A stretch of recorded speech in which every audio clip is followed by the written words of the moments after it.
รมาจาโลกาดิปาติสามปาติกาอัญจลิอันทิวาลาอาญาจาธาสันติทัสสตาปาราชาคาชาติกาเทเสตุธัมมังอานุกรรมปิมังปัจจังเท้าสหัมบดีพงเป็นบ่อลมในพงมาทรงฤทธิ์ที่สัตดากว่าบริษัททุกหมู่พงน้อมหัดนมัสการปฏิสถานในที่ทรงควรแล้วจึงบังคมสุริวาทภาษาสดาขอพรอันประเสริฐวาลาเลิศมาโหฬารโปรดสัตว์ในโลกากิเล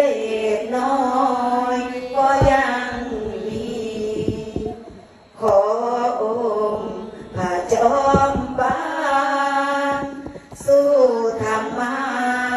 อันรู้จริงโปรดปรนประชานีท่านจงโปรดแสดงธรรมขอนิมนต์ท่านเจ้าข้าผู้ปีชาอันเลิศล้ำโปรดแสดงพระสัจธรรมเทศนาและวาทีเพื่อให้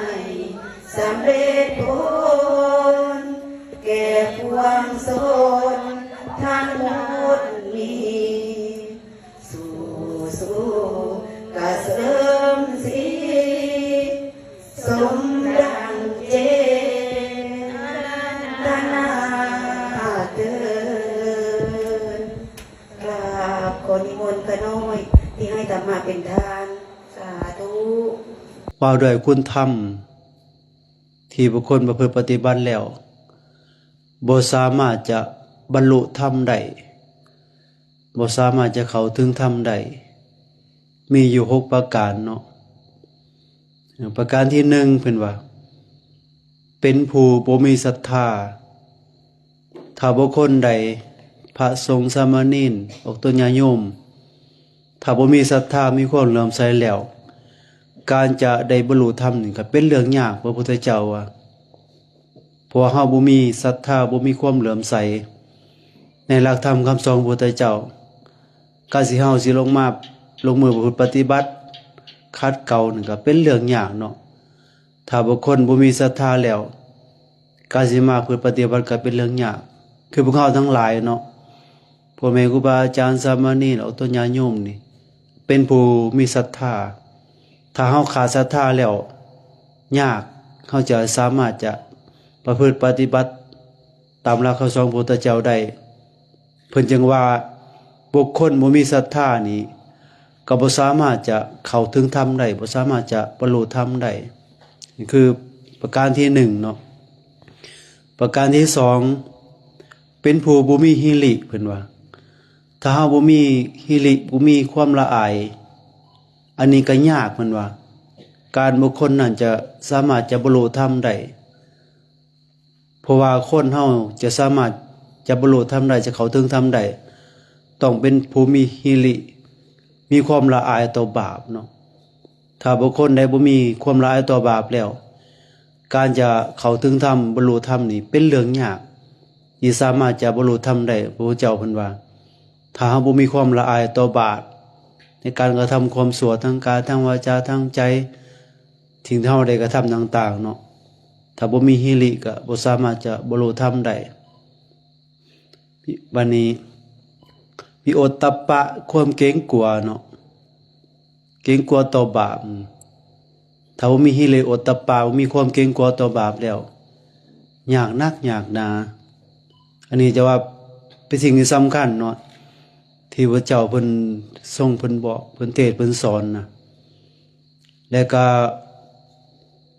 ข้อที่4เป็นผู้เกียจคร้านมันว่าถ้าบุคคลใดเป็นผู้เกียจคร้านในการศึกษาพระธรรมวินัยในการประพฤติปฏิบัติขัดเกลาเจ้าของแล้วก็ยากคือกันเนาะที่สามารถจะบรรลุธรรมได้ขนาดว่าพ่อแม่ครูบาอาจารย์มีความภาคเพียรพยายามในการประพฤติปฏิบัติเดินจงกรมนั่งสมาธิเจริญภาวนาศึกษาคำสอนพระพุทธเจ้านี่มันก็ยังยากเนาะเพื่อจะสามารถจะบรรลุธรรมได้นะบ่ต้องกล่าวถึงว่าบุคคลเนี่ยจะเป็นคนเกียจคร้านในการศึกษาพระธรรมวินัยในการประพฤติปฏิบัติขัดเกลาเจ้าของน่ะแห่งเป็นเรื่องยากเนาะสิสามารถจะเข้าถึงธรรมได้สามารถบรรลุธรรมได้บัดนี้บุคคลเป็นผู้มีปัญญาสามข้อที่5เนาะเป็นผู้มีปัญญาสามปัญญาสามเป็นญาได้ปัญญาแต่ว่ามีปัญญาอยู่แต่ว่ามีปัญญาในทางบ่ดีเนาะอันนี้คือว่าปัญญาสามเหมือนกันเนาะปัญญาแนวใดปัญญามีปัญญาหลายสามารถจะหลอกลวงคดโกงคนอื่นเฮ็ดแต่แนวบ่ดีเนาะปัญญาพระเจ้าเปรียบเหมือนม้าจิ้งจอกเนาะม้าจิ้งจอกมีปัญญาหลายเนาะแต่ว่าเอาเปรียบคนอื่นคือบางคนมีปัญญาหลายมีปัญญาเพื่อสิเอารัดเอาเปรียบคนอื่นบ่ได้มีปัญญาเพื่อสิขัดเกลากิเลสตัณหาเจ้าของให้มันดีมันงามเนาะหรือว่ามีปัญญาเพื่อจะช่วยเหลือคนอื่นแต่ว่าบุคคลมีปัญญาเพื่อไปเบียดเบียนคนอื่นทำลายคนอื่นอันนี้ก็เป็นปัญญาในทางบ่ดีปัญญาสามเนาะนี่ก็พวกนี้ก็บ่สามารถจะบรรลุธรรมได้เนาะบุคคลจะมีปัญญาสามปัญญาทางบ่ดีปัญญาข้อที่6เป็นผู้มีความห่วงใยกายสังขารถ้าบุคคลใดยังมีความห่วงใยในกายในสังขารแล้วพระพุทธเจ้าว่าก็ยากอีกสิได้บรรลุธรรมเนาะเพราะบุคคลจะบรรลุธรรมได้ข้อแรกๆที่พระโสดาบันนี่คือสักกายทิฏฐิละตัวละตนได้บ่ยึดมั่นถือมั่นในหูเวทนาสัญญาสังขารก็คือขันธ์5เนาะอันนี้แหละมันก็เป็นเรื่องยากคือกันเนาะถ้าบุคคลใดนี้ยังมีความห่วงใยในกายในสังขารอันนี้ก็ยากพระเจ้าว่าจะสามารถจะบรรลุธรรมได้เนาะ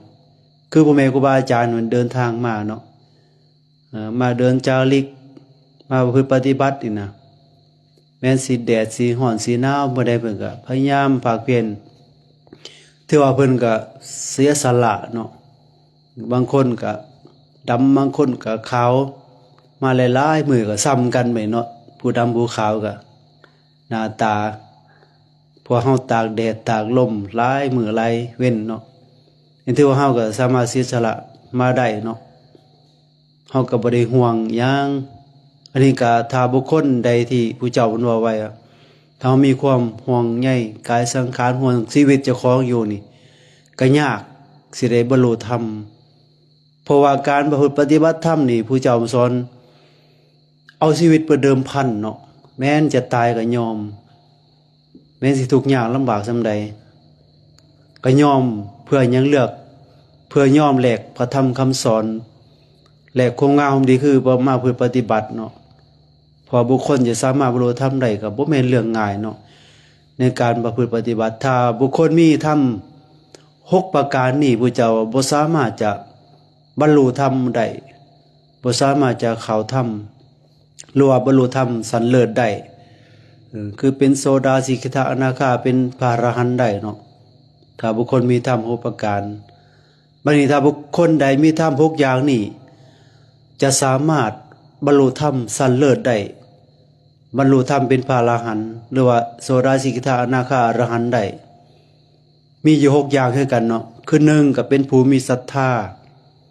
คือพวกเขาทั้งหลายนี่ครูบาอาจารย์สามเณรออกต้นญาโยมเป็นผู้มีศรัทธามีความเหลื่อมใสมั่นคงมั่นใจในคำสอนของพระพุทธเจ้าคือเอาพากันมานี่มาเพื่อปฏิบัตินี่ก็ยังว่าเฮามีศรัทธามีความเหลื่อมใสในคำสอนของพระพุทธเจ้า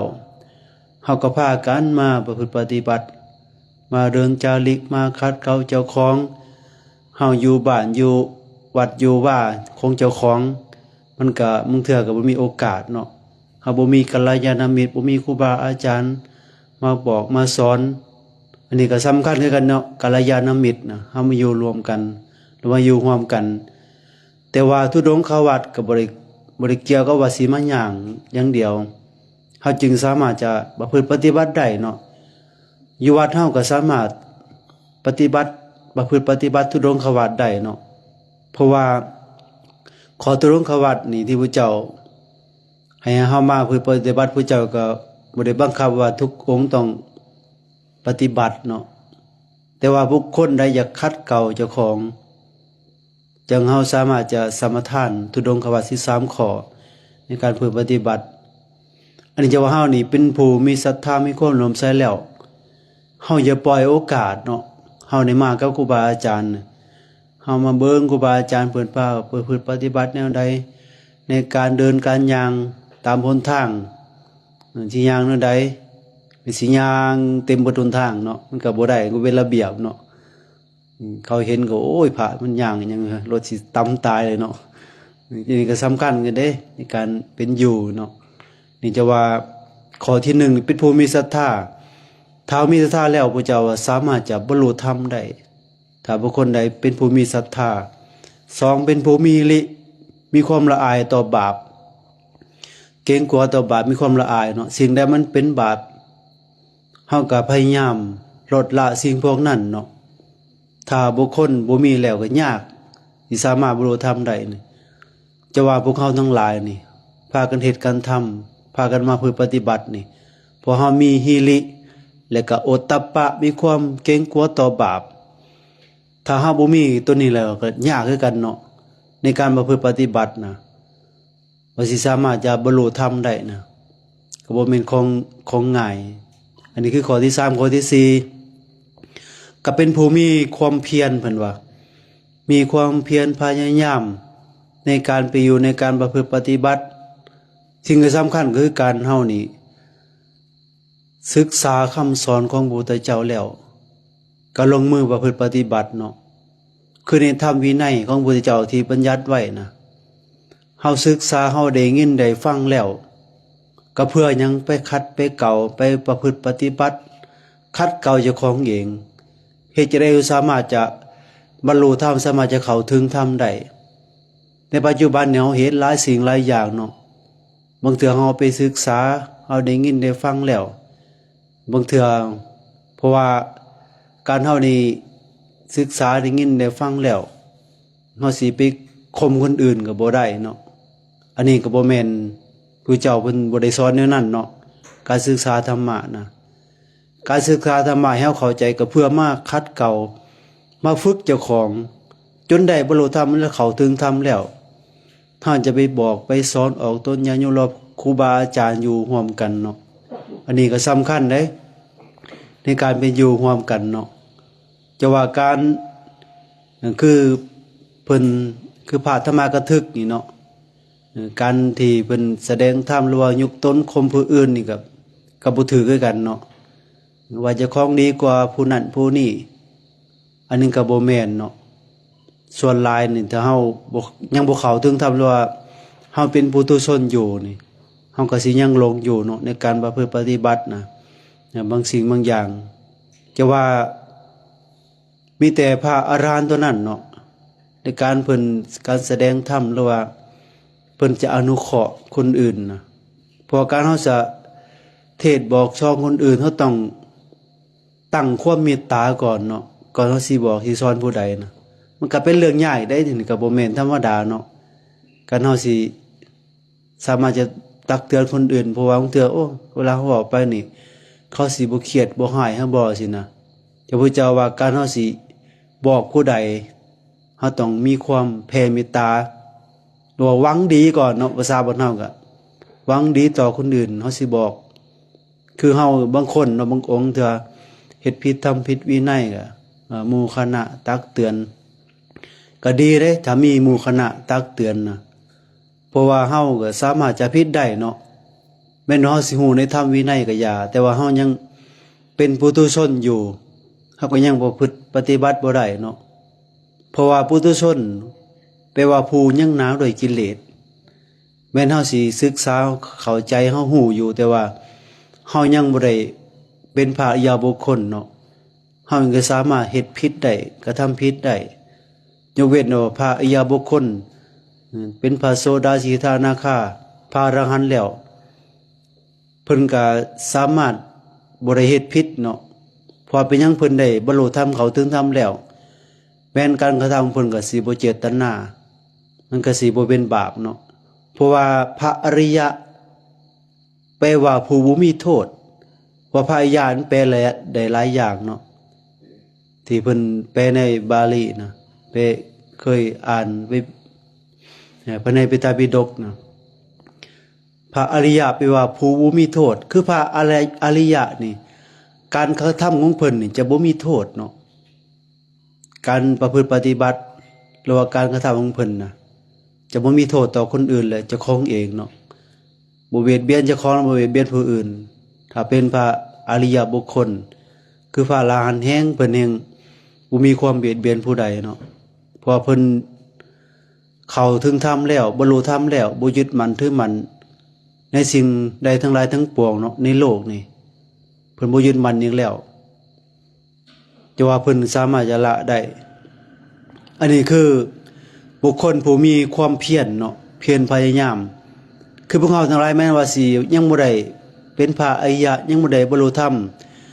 ก็ถือว่าเฮานี่มาภาคเพียรพยายามมาฝึกเจ้าของมาประพฤติปฏิบัติมาเป็นกัลยาณมิตรให้แก่กันคือเอาตัวญาโยมเนาะมาฟังธรรมด้วยกันนี่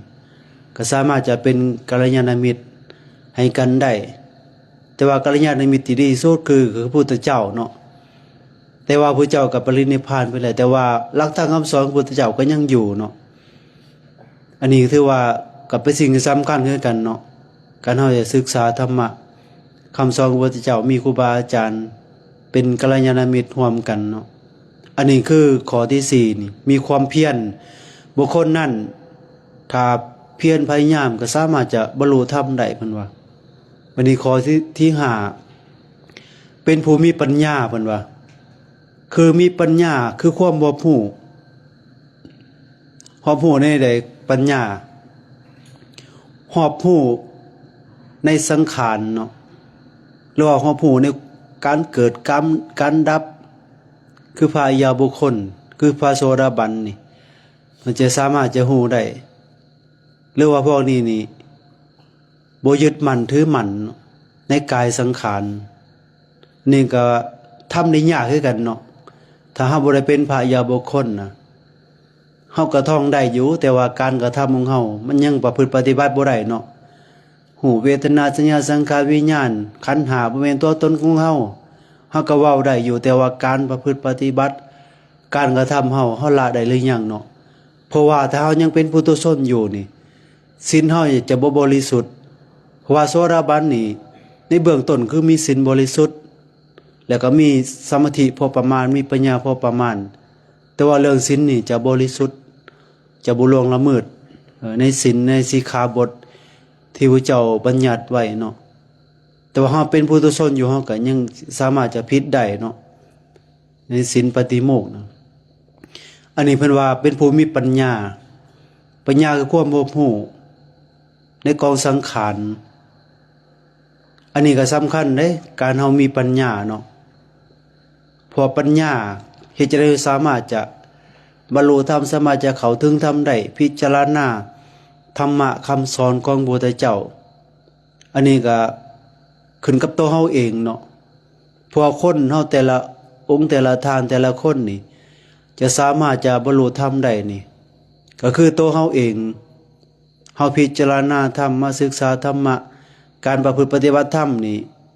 บ่ได้บรรลุอยู่ไสใดหรือว่าการประพฤติปฏิบัติธรรมบ่ได้ปฏิบัติอยู่ไสคือปฏิบัติอยู่กายอยู่จิตด้วยใจเฮานี่เนาะเฮ็ดให้เฮาสิละสิ่งพวกนี้ได้นะการบุคคลสิคือเข้าถึงธรรมเนาะในเบื้องต้นน่ะคือเฮาละกายสังขารคือเฮาสิบ่ยึดมั่นถือมั่นเนาะก็คือข้อที่6อยู่นะข้อที่6ผู้เจ้าว่าบุคคลใดเป็นผู้มีความห่วงใยกายสังขารบุคคลนั้นก็สามารถจะบรรลุธรรมได้สามารถจะเข้าถึงธรรมได้นะคือพ่อแม่ครูบาอาจารย์นี่นะเพิ่นเสียสละมาจากวัดจากว่าจากสถานที่ต่างๆเนาะเพิ่นอยู่วัดเพิ่นก็บ่ได้ทุกข์ยากลำบากปานนี้เนาะถือว่าก็ยังเสียสละมาฝึกมาพัฒนาจิตใจแม้สิแดดสิหนาวสิร้อนปานใดก็บ่ห่วงใยกายสังขารเนาะแม้แต่ชีวิตบางองค์ก็สามารถจะเสียสละได้เนาะบางองค์ก็ย่างนโมก็โอ้ยากลำบากมีองค์หนึ่งเพิ่นย่างเพิ่นก็บ่ปานใดเนาะสุขภาพเพิ่นน่ะเพิ่นก็ยังอุตส่าห์มาย่างนโมเนาะฮู้ย่างหมู่ไปไกลเลยนั่งเป็น30นาทีเป็นชั่วโมงจะมาฮอดน้ำหลังหมู่เนาะเพิ่นก็ย่างอุตส่าห์ย่างเดินทางมาแล้วก็เพื่อหยังก็เพื่อมาภาคเพียรมาพัฒนาจิตใจเจ้าของเฮ็ดได้สิ่งศิละสิ่งพวกนี้ได้เนาะขณะว่าเฮาปั่นให้เฮายังละบ่ได้เนาะขนาดผู้เฒ่าอายุสังขารเฒ่าแก่ชราแล้วก็ยังมีความยึดมั่นถือมั่นในกายสังขารยังห่วงใยมันก็เป็นเรื่องยากเนาะที่พระเจ้าเพิ่นว่าไว้เนาะเฮาสิละสิ่งพวกนี้ได้ก็บ่แม่นเรื่องของง่ายจะว่าถ้าบุคคลใดบ่ห่วงใยในกายในสังขารในชีวิตบุคคลนั้นก็สามารถจะบรรลุธรรมได้เพิ่นว่าในการพิจารณาจะว่าอันนี้แต่สมัยก่อนครูบาอาจารย์เพิ่นไปฝึกปฏิบัติเขาป่าเขาดงไปประพฤติปฏิบัตินี่คือเอาชีวิตเป็นเดิมพันเนาะแม้นสิตายก็ยอมเพื่อหยังเพื่อสิได้บรรลุธรรมเพื่อจะเข้าถึงธรรมแต่ว่าอยู่บ้านอยู่เฮือนไม่ออกตนญาโยมก็สามารถบรรลุธรรมได้คือกันนะแต่ว่าแม่นโอ้ยมีสิอยู่วัดอย่างเดียวจึงสามารถจะเข้าถึงธรรมสามารถบรรลุธรรมได้เนาะแต่ว่าการปฏิบัติที่พระเจ้าเพิ่นสอนนะแต่ว่าการปฏิบัตินี่เฮาอยู่ในครอบในครัวมันก็ยากเนาะในการเนาะสิมานั่งสมาธิเจริญภาวนาคือบ้านเฮาสิไปนั่งสมาธิอยู่บ้านก็ยากคือกันเนาะแต่ว่ามาวัดก็ใครแน่เนาะบ่มีสิ่งรบกวนเห็นว่าพระเจ้าเพิ่นสอนพระภิกษุทั้งหลายบวชมาในธรรมวินัยพระเจ้าเพิ่นสอนพูนเพิ่นว่าโคนไม้ปาซ่าผีปาซ่าเพิ่นเฮาเนาะเฮือนว่างต้นไม้โคนไม้ปาชัดผูกไปเพื่อปฏิบัติคัดเกลาเจ้าของเห็นบ่แต่สมัยก่อนพระเจ้าสงฆ์สาวกคนนั้นเพิ่นบวชมาน่ะพระเจ้าเพิ่นสอนให้ไปเพื่อปฏิบัติคัดเกลาเจ้าของเองอยู่ป่าอยู่บงสงัดในการเป็นอยู่มันก็สัปปายะในการปฏิบัติมันก็ได้ง่ายเนาะในการเฮามาเจริญสมาธิภาวนาคือเฮาที่มารวมกันหลายๆองค์มาหลายๆคนจังซี่นะบางเทื่อหมู่นั่งผู้ทั้งนั้นก็เว้ากันแซวๆเนาะก็ยากเด้เนาะสิสงบนึงเทื่อบางองค์น่ะบางองค์ก็บ่มักในหมู่เว้าเวลาเฮาสงบเนาะคือไกลก็ได้ยินเพิ่นเว้าก็จะเพิ่นเว้ายังก็บ่ฮู้เนาะการเพิ่นล้มกันนะจะว่าการเฮาเจริญสมาธิภาวนาเนี่ยก็สำคัญคือกันเนาะถ้าเฮามีสิ่งรบกวนแต่ว่าเฮายังเป็นปุถุชนอยู่เฮายังบ่ได้เป็นพระอริยะแต่ว่าพระอรหันต์แล้วหรือว่าเป็นพระอริยบุคคลแล้วอันนี้มันก็เป็นเรื่องธรรมดาเนาะเพราะว่าคือพระอรหันต์นี่เพิ่นจะบ่ยึดมั่นถือมั่นสิ่งใดแล้วเนาะแม้สิมีคนมารบกวน มันก็บ่กวนจิตกวนใจเพิ่นเนาะอันนี้ได้สำคัญนี่เราพากันมาปฏิบัตินี่คือว่าพวกเราทั้งหลายก็มีครูบาอาจารย์เพิ่นพาฝึกพาหัดคัดเกลาเจ้าของเฮาก็พากันมาก็ตั้งจิตตั้งใจเนาะเพื่อหยังก็เพื่อให้เป็นบุญเป็นกุศลออกตัวญาติโยมได้มาให้ข้าวน้ำโภชนะอาหารมาทำบุญให้ทานเข้ามาเพื่อหยังมาทำบุญให้ทาน ก็เพื่อจะได้บุญนำเฮาเนาะเห็นพระธุดงค์มาโอ้ยคือสิได้บุญหลายเนาะแต่ว่าเฮานี่มีการปฏิบัติเฮามันได้สำได้แล้วเนาะอันนี้ได้สำคัญเนาะในการเฮามาประพฤติปฏิบัติธรรมว่ามาเดินจาริกก็เพื่อมาคัดเก่าเพื่อมาเป็นเนื้อหน้าบุญให้ให้แก่เอาตัวญาติโยมอันนี้จะว่าเฮาก็พยายามเนาะพยายามในการภาคเพียรในการเป็นอยู่ครูบาอาจารย์เพิ่นบอกเพิ่นสอนเฮาก็ตั้งจิตตั้งใจเพิ่นปฏิบัติตามเนาะอันนี้ก็เพื่อตัวเฮาเองนั่นแหละคือการเฮามาเพื่อปฏิบัติธรรมนี่ก็เพื่อประโยชน์เจ้าของเองแล้วก็เพื่อประโยชน์คนอื่นพร้อมเนาะแต่ว่าผู้เจ้าเพิ่นก็สอนคือกันเนาะว่าเพื่อประโยชน์ตนประโยชน์ผู้อื่นประโยชน์ทั้งสองฝ่ายเนาะแต่ว่าบางคนแม้นว่าเจ้าของสิบ่ประพฤติปฏิบัติบ่ได้คัดเกลาแต่ว่าก็บอกสอนคนอื่นก็มีคือกันเนาะอันนั้นก็ได้ประโยชน์คนอื่นแต่ว่าประโยชน์เจ้าของบ่ได้มันก็มีคือกันเด้บางคนนะบางคนเฮ็ดบ่ดีแต่บอกคนอื่นเฮ็ดดีก็มีคือกันเนาะอันนี้มันก็ได้แต่ประโยชน์คนอื่นเจ้าของก็บ่ได้บางเทื่อเจ้าของบ่มีศีลเพื่อบอกคนอื่นรักษาศีลก็มีคือกันเนาะแต่ว่าแต่สิ่งสำคัญเนาะให้มันได้ประโยชน์เจ้าของพร้อมประโยชน์คนอื่นพร้อมประโยชน์ทั้งสองฝ่ายเนาะอันนี้แหละสำคัญเด้ในการเป็นอยู่นะจะว่าเฮาก็พยายามประพฤติปฏิบัติอยู่ร่วมกันเพราะมันหลายองค์มาหลายวัดมาอยู่ร่วมกันนี่เฮาก็ตั้งจิตตั้งใจคือเฮาเดินทางก็ยังบ่ทันหลายมื้อเนาะกำลัง 6-7 มื้อเพราะเฮาจะย่างเป็นเดือนกว่าจะฮอดจดหมายปลายทางเพราะฉะนั้นเฮาก็ตั้งจิตตั้งใจในการประพฤติปฏิบัติในการเป็นอยู่กับครูบาอาจารย์เวลาไหว้พระสวดมนต์นั่งสมาธิเฮาก็พยายามให้มาร่วมกันเนาะในการเป็นอยู่นะไปแต่ละหม่องแต่ละบ่อนนะให้เขาว่าโอ้ยพระธุดงค์นี่ไปหันไปนี่เสียงก็ดังเว้ากันแซวๆบ่เป็นระบบบ่เป็นระเบียบจังซี่นะมันก็สิยากกันเนาะมันสิไปทำลายเนาะบ่แม่นไปเผยแผ่ศีลธรรมเนาะเพราะว่าถ้าบุคคลได้เฮ็ดบ่ดีบ่ปฏิบัติบ่ดีนี่ก็เปรียบเหมือนทำลายศาสนาเนาะของพระพุทธเจ้านะทำให้คนเสื่อมอันนี้ก็คือกันเนาะการทำลายถ้าเฮาเฮ็ดให้คนอื่นเสื่อมจากศีลจากธรรมก็คือเป็นเฮานี่เป็นผู้ทำลายเนาะถ้าบุคคลใดบอกสอนให้เขามีศรัทธามีความเลื่อมใสก็ถือว่าเฮาทั้งหลายนี่เผยแผ่หลักธรรมคำสอนพระพุทธเจ้าให้มันเจริญงอกงามขึ้นให้มันหลายขึ้นให้คนได้ฮู้ได้ยินได้ฟังก็ถือว่าเฮาก็ได้ประโยชน์หลายเนาะในการเป็นอยู่อันนี้จังว่าเป็นสิ่งที่สำคัญถ้าบุคคลมีธรรม6ประการนี้ก็สามารถจะบรรลุธรรมได้ที่พระเจ้าเพิ่นบอกเพิ่นสอนเนาะในที่ว่าเฮาทั้งหลายก็พากันภาคเพียรพยายามพวกเฮามีโอกาสได้มาบวชได้มาปฏิบัติแล้วอย่าให้มันเสียประโยชน์เนาะในการเฮาเกิดมาเป็นคนเป็นมนุษย์เฮามีโอกาสได้มาบวชได้มาปฏิบัติได้พบพ่อคำสอนพระพุทธเจ้าถ้าเฮายังบ่ได้บรรลุธรรมเฮายังเป็นปุถุชนอยู่เฮาก็ยังบ่พ้นจากอบายภูมิทั้ง4เนาะแม้นเฮาสิบวชเป็นพระกยาแม้นเฮาสิบวชฮอด100 พรรษา แต่ว่าเฮาเป็นปุถุชนอยู่น่ะเฮาก็ยังบ่พ้นจากอบายภูมิ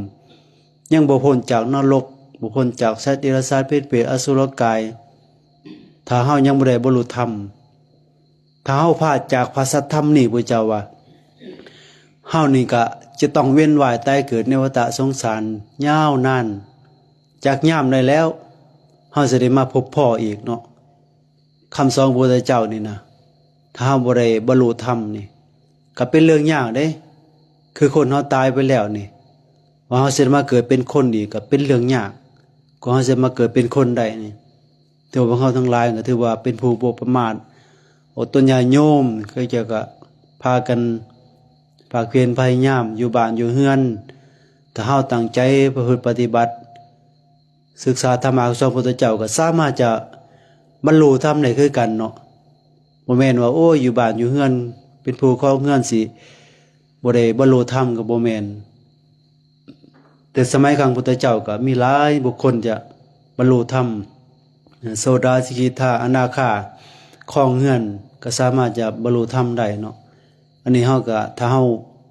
ตั้งใจศึกษาคำสอนของพุทธเจ้าตั้งใจเพื่อปฏิบัติเฮาก็สามารถจะบรรลุธรรมได้ทุกท่านทุกคนนั่นแหละอันนี้ถือว่าเฮานี่โชคดีเกิดมาแล้วได้พบพ่อคำสอนพุทธเจ้าได้มาเพื่อปฏิบัตินะพบพ่อครูบาอาจารย์มาบอกมาสอนเจ้าเฮาก็พยายามเนาะในการไปอยู่ในการเพื่อปฏิบัติก็ขออนุโมทนาบุญกุศลกับพ่อแม่ครูบาอาจารย์เอาตนญาติโยมได้เสียสละเวลามาฟังเทศน์ฟังธรรมมาเป็นเนื้อนาบุญเกี่ยวกับตนญาติโยมหรือว่าบ้านเฮาหรือว่าทั่วประเทศลาวเนาะที่เฮาพากันจาริกทุดงค์เฮาก็พยายามทำให้มันเต็มที่เนาะทำที่เฮาจะทำได้เฮาก็ตั้งจิตตั้งใจถ้าเฮาตั้งจิตใจก็สามารถจะเพื่อปฏิบัติได้ตามครูบาอาจารย์เนาะขออนุโมทนาบุญก็ขอบุญกุศลที่พวกเราทั้งหลายได้สะสมไว้จงเป็นพลวะปัจจัยเอื้ออำนวยอนุสงส์ให้พวกเราทั้งหลายจงเจริญงอกงามในธรรมวินัยของพระพุทธเจ้าเพื่อจะนำตนในพ้นจากกองทุกข์ถึงสุขอันไพบูรณ์กล่าวคือมรรคผลพระนิพพานโดยตัวกันทุกทานทุกคนเทอญ